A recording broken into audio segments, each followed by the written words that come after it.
Cloudsplitter is a 1998 historical novel by Russell Banks relating the story of abolitionist John Brown. The novel is narrated as a retrospective by John Brown's son, Owen Brown, from his hermitage in the San Gabriel Mountains of California.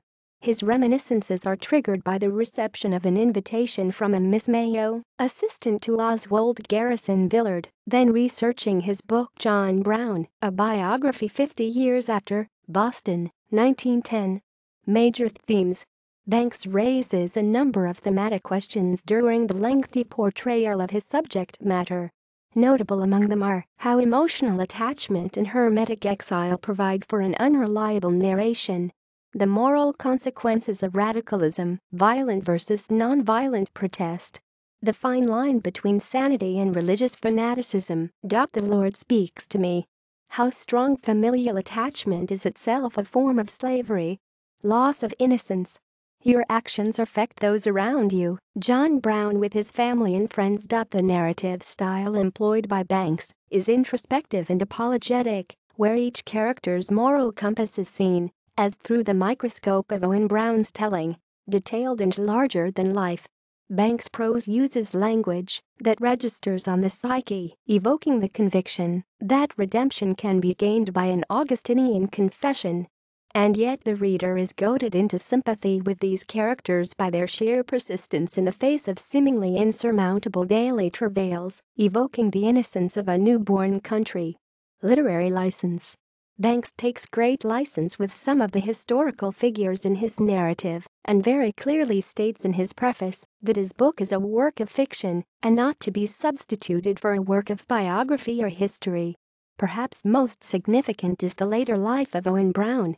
The historical Owen Brown died in 1889 at the age of 64, while his literary counterpart lives for decades longer. Reception. The novel was reviewed positively in a number of places. Russell Banks has created in Cloudsplitter an immediate landmark in American fiction book page. Masterly. A furious, sprawling drama that commands attention like thunder heard from just over the horizon. Time magazine quoted in A novel of near-biblical proportions about the abolitionist freedom fighter John Brown is shaped like an explosive with an exceedingly long and winding fuse. New York Times in 2011, The Guardian's Tom Cox selected Cloudsplitter as one of his overlooked classics of American literature. Awards and nominations. PEN/Faulkner finalist. Pulitzer Prize finalist. Adaptations. In 2002, it was reported that Martin Scorsese was to produce a film adaptation of Cloudsplitter, to be directed by Raoul Peck, for the film production company HBO. Footnotes. Alastair Mook has a song called Cloudsplitter based on the book. It is on his album, Fortune Street. References. Banks, Russell, February 1998. Cloudsplitter, First ed. New York, Harper Flamingo. ISBN 0-06-01686009. Russell Banks Stephen Barclay Agency. Stephen Barclay Agency. 2006. Retrieved 2007 02-15.